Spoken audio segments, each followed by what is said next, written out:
नमस्कार दोस्तों, ढोल में पोल चैनल में आप सब मित्रों का हार्दिक स्वागत करता हूं।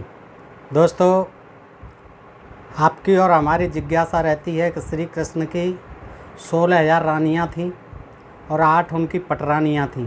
कहीं कहीं 16,108 उनकी स्त्रियां बताई जाती हैं दोस्तों। तो ये जिज्ञासा रहती है। तो आज हम देखते हैं कि श्री कृष्ण जी की 8 पटरानियां कौन थीं और वो कैसे उनको ब्याही गई थी। उनमें से कुछ तो जनजाति की थी, जैसे जाम्बती, जो कि जामवंत रीछ जाति का था, ऋक्ष जाति का, और जो रामायण काल में भी था, त्रेता युग में रामचंद्र जी का सेनापति जामवंत, उसी की पुत्री थी दोस्तों। वो भी जो है वो ब्याह करके लाए थे। और कुछ जो है इसमें अपनी ही मामा या बुआ की पुत्रियां थीं, जो कि अपने सगे संबंधियों की लड़कियां थीं, रिश्ते से बहन भी लगती थीं। उन्होंने इसी तरह से 8 पटरानियों के साथ और 16,000 अन्य के साथ शादियां की। और ये वर्णन जो है 10वां स्कंद श्रीमद् भागवत में मिलता है दोस्तों। आज मैं उसी के हवाले से आपके समक्ष प्रस्तुत करता हूँ ये प्रसंग। आइए जानते हैं। द्रौपदी पूछती हैं सबसे, मिलती हैं जब तब, कि बताइए अपने अपने बारे में कैसे कैसे श्री कृष्ण ने आपका वर्णन किया। तो दोस्तों, ये बड़ा रोचक प्रसंग है, मैं रखता हूँ आपके सामने। ये जो है श्रीमद् भागवत सुधा सागर सुख सागर गीता प्रेस गोरखपुर, पृष्ठ 798 से है दोस्तों। 83वां अध्याय है। इसमें जो है सुखदेव जी कथा सुना रहे हैं परीक्षित को कि जिस समय दूसरे लोग इस प्रकार भगवान श्री कृष्ण की स्तुति कर रहे थे, उसी समय यादव और कौरव कुल की स्त्रियां एकत्र होकर आपस में भगवान की त्रिभुवन विख्यात लीलाओं का वर्णन कर रही थीं। अब मैं तुम्हें उन्हीं की बातें सुनाता हूँ परीक्षित, सुखदेव जी कहते हैं। तो द्रौपदी कहती है, द्रौपदी भी थी वहाँ पर। तो द्रौपदी ने कहा, हे रुक्मिणी, हे भद्रे, हे जाम्बती, सत्ये, ये सत्यभामे, कालिंदी, सैव्य, लक्ष्मणे, रोहिणी और अन्यान्य श्री कृष्ण पत्नियों, तुम लोग हमें यह तो बताओ कि स्वयं भगवान श्री कृष्ण ने अपनी माया से लोगों का अनुकरण करते हुए तुम लोगों का किस प्रकार पाणी ग्रहण किया। तो रुक्मिणी जी कहती हैं, सर्वप्रथम द्रौपदी जी, जरासंध आदि सभी राजा चाहते थे कि मेरा विवाह शिशुपाल के साथ हो। इसके लिए सभी शस्त्रास्त्र से सुसज्जित होकर युद्ध के लिए तैयार थे, परंतु भगवान मुझे वैसे ही हर लाए जैसे सिंह बकरी और भेड़ों के झुंड में से अपना भाग छीन ले जाता है। क्यों न हो, जगत में जितने भी अजय वीर हैं, उनके मुकुटों पर इन्हीं की चरण धूल शोभायमान होती है। द्रौपदी जी, मेरी तो यही अभिलाषा है कि भगवान के वे ही समस्त संपत्ति और सौंदर्यों के आश्रय चरण कमल जन्म जन्म मुझे आराधना के लिए प्राप्त होते रहें, मैं उन्हीं की सेवा में लगी रहूं। इस तरह से रुक्मिणी ने अपना वृत्तांत बताया कि वो किस तरह से स्वयंवर से मुझे तमाम राजाओं के बीच में से ऐसे अपहरण कर लाए थे, जैसे सिंह जो है बकरी और भेड़ों के झुंड में से अपना भाग छीन ले जाता है। सब देखते रह गए थे। भाई रुकम जो है वो भी भाग कर के पीछे आया था, उसका भी उन्होंने अपमान किया था, लेकिन छोड़ दिया था, मारा नहीं था। तमाम जो है शिशुपाल आदि सभी राजा जो है भाग कर के पीछे पड़े, लेकिन सब निरुत्साहित होकर के हार करके पीछे लौट गए। इस तरह रुक्मिणी ने बता दिया कि किस तरह से मेरा हरण करके लाए थे स्वयंवर से।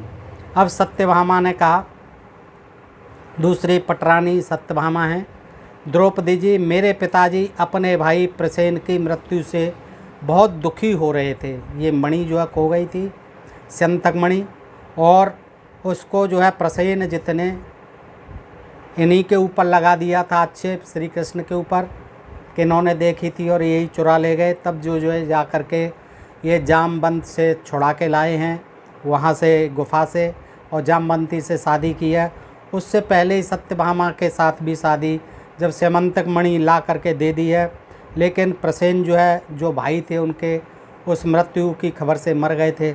तो ये स्यमंतक मणि जो है इसके साथ जो है भगवान श्री कृष्ण को सत्यभामा की भी शादी कर दी थी सत्याजित ने।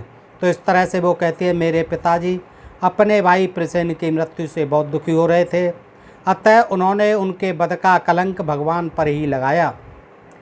उस कलंक को दूर करने के लिए भगवान ने ऋक्षराज जाम्बान पर विजय प्राप्त की और वह रत्न लाकर मेरे पिता को दे दिया, स्यमंतक मणि। अब तो मेरे पिताजी मिथ्या कलंक लगाने के कारण डर गए, अतः यद्यपि वे दूसरे को मेरा बाग दान कर चुके थे, मुझे दूसरे को वर देने यानी विवाह के लिए कह चुके थे, लेकिन चूँकि जो है स्यमंतक मणि ला के दे दी और मेरे पिताजी का ये ख्वाब जो है मिथ्या हो गया कि जो कल्पना कर रखी थी, सोच रखा था कि यही चुरा के ले गए हैं। जब जामवंत से उन्होंने ला के दे दी तो वो डर गए कि कहीं मुझे मेरा कुछ जो है ना बर्बाद कर दें। तो वह रत्न लाकर मेरे पिताजी को दे दी और पिताजी डर गए। तो यद्यपि मुझे दूसरे को वाग्दान कर चुके थे, फिर भी उन्होंने मुझे स्यमंतक मणि के साथ भगवान के चरणों में ही समर्पित कर दिया। स्यमंतक मणि तो वापस दी ही दी श्री कृष्ण जी को, मुझे भी उसके साथ उपहार के रूप में दे दिया सत्याजित ने, मेरे पिताजी ने, सत्यभामा ने ये बताया। अब जाम्बती कहती है, जाम्बती ने कहा, द्रौपदी जी, मेरे पिता ऋक्षराज जाम्बान को इस बात का पता न था कि वही मेरे स्वामी भगवान सीतापति हैं। उसको युद्ध चलता रहा है काफ़ी महीने श्री कृष्ण का और जामवंत का गुफा के अंदर, तो तब तक ये पता नहीं था, लेकिन बाद में वो पहचान लेता है कि अरे ये तो श्री कृष्ण जी क्या हैं, ये तो राम जी हैं, राम जी का अवतार लेके प्रकट हुए हैं, ये त्रेता युग में हमारे स्वामी राम थे। तो वो पहचान लेते हैं। तो वो कहती है कि मेरे पिता को पहले ये पता न था कि यही मेरे स्वामी भगवान सीतापति हैं, इसलिए वे इनसे 27 दिन तक लड़ते रहे, परंतु जब परीक्षा पूरी हुई, उन्होंने जान लिया कि ये भगवान राम ही हैं, तब इनके चरण कमल पकड़कर स्यमंतक मणि के साथ उपहार के रूप में मुझे समर्पित कर दिया। चूँकि वो स्यमंतक मणि किसी तरह से जामवंत के पास पहुंची थी, जामवंत ने वो स्यमंतक मणि जो पीछे हम बताए आए हैं, ये सत्यभामा के पिता की खो गई थी और जिस पर श्री कृष्ण पर आक्षेप था, वही स्यमंतक मणि उपहार के रूप में मुझे समर्पित कर दिया। मुझे भी उपहार के रूप में मेरे पिता जामवंत ने समर्पित कर दिया। तो ये कथा जो है फिर जाम्बती ने बनाई है, जो जनजाति की थी, रीछ जनजाति की थी, जामवंत की पुत्री थी। अब कालिंदी ने कहा, कालिंदी तो जानते हैं आप यमुना, सूर्यपुत्रे यम की बहन। द्रौपदी जी, जब भगवान को यह मालूम हुआ कि मैं उनके चरणों का स्पर्श करने की आशा विलासा से तपस्या कर रही हूँ, तब वे अपने सखा अर्जुन के साथ मेरे तट पर आए, यानी यमुना तट पर आए और मुझे स्वीकार कर लिया। जब उन्हें पता चला कि ये मेरे चरण स्पर्श करने के लिए ही तपस्या कर रही है वर्षों से, तो वो अर्जुन के साथ आए और मैंने उनका चरण स्पर्श कर लिया। मैं उनका घर बुहारने वाली उनकी दासी हूँ, घर बुहारती हूँ, मैं तो उनकी दासी हूँ। अब मित्रविंदा कहती है, मित्रविंदा ने कहा, द्रौपदी जी, मेरा स्वयंवर हो रहा था, वहाँ आकर भगवान ने सब राजाओं को जीत लिया था। जैसे सिंह झुंड के झुंड कुत्तों में से अपना भाग ले जाए, वैसे ही मुझे अपनी शोभामयी द्वारका में ले आए, ये भी स्वयंवर में से भगा के लाए। मेरे भाइयों ने भी मुझे भगवान से छुड़ाकर मेरा अपकार करना चाहा, परंतु उन्होंने उन्हें भी नीचा दिखा दिया। ये सब लव मैरिज के किस्से हैं दोस्तों। दोनों की लव मैरिज होती हैं, चाहे भाई हों चाहे पिताजी हों, कोई कुछ भी कहता रहे, उनको भगा के ले जाना है, उनको भाग के जाना है तो जाना है। इसी तरह मित्रविंदा जो है कहती है, मेरे भाइयों ने भी मेरा अपकार करना चाहा, परंतु उन्होंने उन्हें भी, श्री कृष्ण ने उन्हें भी नीचा दिखा दिया। मैं ऐसा चाहती हूँ कि मुझे जन्म जन्म उनके पांव पखारने का सौभाग्य प्राप्त होता रहे। अब सत्या ने कहा, द्रौपदी जी, मेरे पिताजी ने मेरे स्वयंवर में आए हुए राजाओं के बल पौरुष की परीक्षा के लिए बड़े बलवान और पराक्रमी तीखे सींग वाले 7 बैल रख छोड़े थे। उन बैलों ने बड़े बड़े वीरों का घमंड चूर कर दिया था। ऐसे बलवान थे वो, किसी के काबू में नहीं आते थे बैल। 7 बैल थे। उन बैलों ने बड़े बड़े वीरों का घमंड चूर कर दिया था। उन्हें भगवान ने खेल खेल में ही झपट कर पकड़ लिया। श्री कृष्ण जी तो गाय और बैलों के जो है स्वामी थे। उन्होंने उन 7 बैलों को खेल खेल में ही काबू में कर लिया, नाथ लिया और बांध दिया। ठीक वैसे ही जैसे छोटे छोटे बच्चे बकरी के बच्चों को पकड़ कर लेते हैं, इस प्रकार भगवान बल पौरुष के द्वारा मुझे प्राप्त कर चतुरंगिणी सेना और दासियों के साथ द्वारका ले आए। मार्ग में जिन क्षत्रियों ने विघ्न डाला उन्हें जीत भी लिया। मेरी यही अभिलाषा है कि मुझे उनकी सेवा का अवसर सदा सर्वदा प्राप्त होता रहे। भद्रा ने कहा। भद्रा बताती है, द्रौपदी जी, भगवान मेरे मामा के पुत्र हैं, यानी मेरे भाई हैं, मामा के पुत्र हैं। मेरा चित्त इन्हीं के चरणों में अनुरक्त हो गया था। जब मेरे पिताजी को यह बात मालूम हुई तब उन्होंने स्वयं ही भगवान को बुलाकर अक्षौहिणी सेना और बहुत सी दासियों के साथ मुझे इन्हीं के चरणों में समर्पित कर दिया। मेरे मामा के पुत्र हैं और मेरा चित्त इन्हीं के चरणों में अनुरक्त हो गया था। भाई बहन हुए और पिताजी ने बुलाकर अक्षौहिणी सेना और बहुत सी दासियों के साथ मुझे इन्हीं के चरणों में समर्पित कर दिया। मैं अपना परम कल्याण इसी में समझती हूँ कि कर्म के अनुसार मुझे जहाँ जहाँ जन्म लेना पड़े सर्वत्र इन्हीं के चरण कमलों का संस्पर्श प्राप्त होता रहे। लक्ष्मणा ने कहा। अब लक्ष्मणा आ गई। रानी जी, देवर्षि नारद बार बार भगवान के अवतार और लीलाओं का गान करते रहते थे। उसे सुनकर यह सोच कर कि लक्ष्मी जी ने समस्त लोकपालों का त्याग करके भगवान का ही वर्ण किया, मेरा चित्त भगवान के चरणों में आसक्त हो गया। नारद जी बहुत तारीफ़ करते रहते थे। उनकी तारीफ़ सुन सुन करके भगवान के चरणों में मेरा भी आसक्ति हो गई। साध्वी, मेरे पिता बृहत्सेन मुझ पर बहुत प्रेम रखते थे। जब उन्हें मेरा अभिप्राय मालूम हुआ तब उन्होंने मेरी इच्छा की पूर्ति के लिए यह उपाय किया। जिस प्रकार पांडव वीर अर्जुन की प्राप्ति के लिए आपके पिता ने स्वयंवर में मत्स्य वेद का आयोजन किया था, द्रौपदी को कहती हैं वो, उसी प्रकार मेरे पिता ने भी मत्स्य वेद का आयोजन किया। आपके स्वयंवर की अपेक्षा हमारे यहाँ यह विशेषता थी कि मत्स्य बाहर से ढका हुआ था, केवल जल में ही उसकी परछाई दिख रही थी। जब यह समाचार राजाओं को मिला तब सब ओर से समस्त अस्त्र शस्त्रों के तत्वज्ञ हजारों राजा अपने अपने गुरुओं के साथ मेरे पिताजी की राजधानी में आए। मेरे पिताजी ने आए हुए सभी राजाओं का बल पौरुष और अवस्था के अनुसार भलीभांत स्वागत सत्कार किया। उन लोगों ने मुझे प्राप्त करने की इच्छा से स्वयंवर सभा में रखे हुए धनुष और बाण उठाए। उनमें से कितने ही राजा तो धनुष पर तांत भी न चढ़ा सके, उन्होंने धनुष को ज्यों का त्यों रख दिया। कईयों ने धनुष की डोरी को एक सिरे से बांधकर दूसरे सिरे तक तो खींच लिया, परंतु वे उसे दूसरे सिरे से बांध न सके, उसका झटका लगने से गिर पड़े। इस प्रकार बड़े बड़े अभिमानियों का मानमर्दन हो गया। अधिकांश नरपतियों ने मुझे पाने की लालसा एवं साथ ही साथ लक्ष्य भेद की चेष्टा भी छोड़ दी।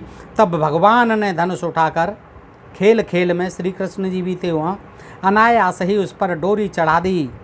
बाण साधा और जल में केवल एक बार मछली की परछाई देखकर बाण मारा तथा उसे नीचे गिरा दिया। उस समय ठीक दोपहर हो रहा था। सर्वार्थ सार्धक अभिजित नामक मुहूर्त बीत रहा था। देवी जी उस समय पृथ्वी में जय जयकार होने लगा और आकाश में धुंधुमियाँ बजने लगीं। जब मैंने इस प्रकार अपने स्वामी प्रियतम भगवान को वरमाला पहना दी, उन्हें वर्ण कर लिया, तब कामोत्तर राजाओं को बड़ा डाह हुआ।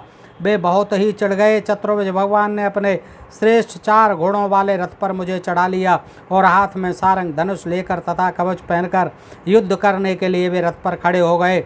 पर रानी जी, दारुक ने सोने के 7 सामान से लदे हुए रथ को सब राजाओं के सामने ही द्वारका के लिए हाँक दिया, जैसे कोई सिंह हिरणों के बीच से अपना भाग ले जाए। उनमें से कुछ राजाओं ने धनुष लेकर युद्ध के लिए सज धज कर इस उद्देश्य से रास्ते में पीछा किया कि हम भगवान को रोक लें, परंतु रानी जी उनकी चेष्टा ठीक वैसी ही थी जैसे कुत्ते सिंह को रोकना चाहें। सारंग धनुष के छूटे हुए तीरों से किसी की बाँह कट गई तो किसी के पैर कटे और किसी की गर्दन ये की बाँह कट गई तो किसी के पैर कट गए, किसी की गर्दन ही उतार दी गई। बहुत से लोग तो रणभूमि में से सदा के लिए सो गए और बहुत से युद्ध भूमि छोड़कर भाग खड़े हुए। अब जो है इस तरह से 16,000 रानियों की पत्नियों की ओर से रोहिणी जी ने कहा, भौमासुर ने दिग्विजय के समय बहुत से राजाओं को जीतकर उनकी कन्या हम लोगों को अपने महल में बंदी बना रखा था। भगवान ने यह जानकर युद्ध में भौमासुर और उसकी सेना का संहार कर डाला और स्वयं पूर्ण काम होने पर भी उन्होंने हम लोगों को वहां से छुड़ाया, यानी 16,000 पत्नियों को, तथा पाण ग्रहण करके अपनी दासी बना लिया।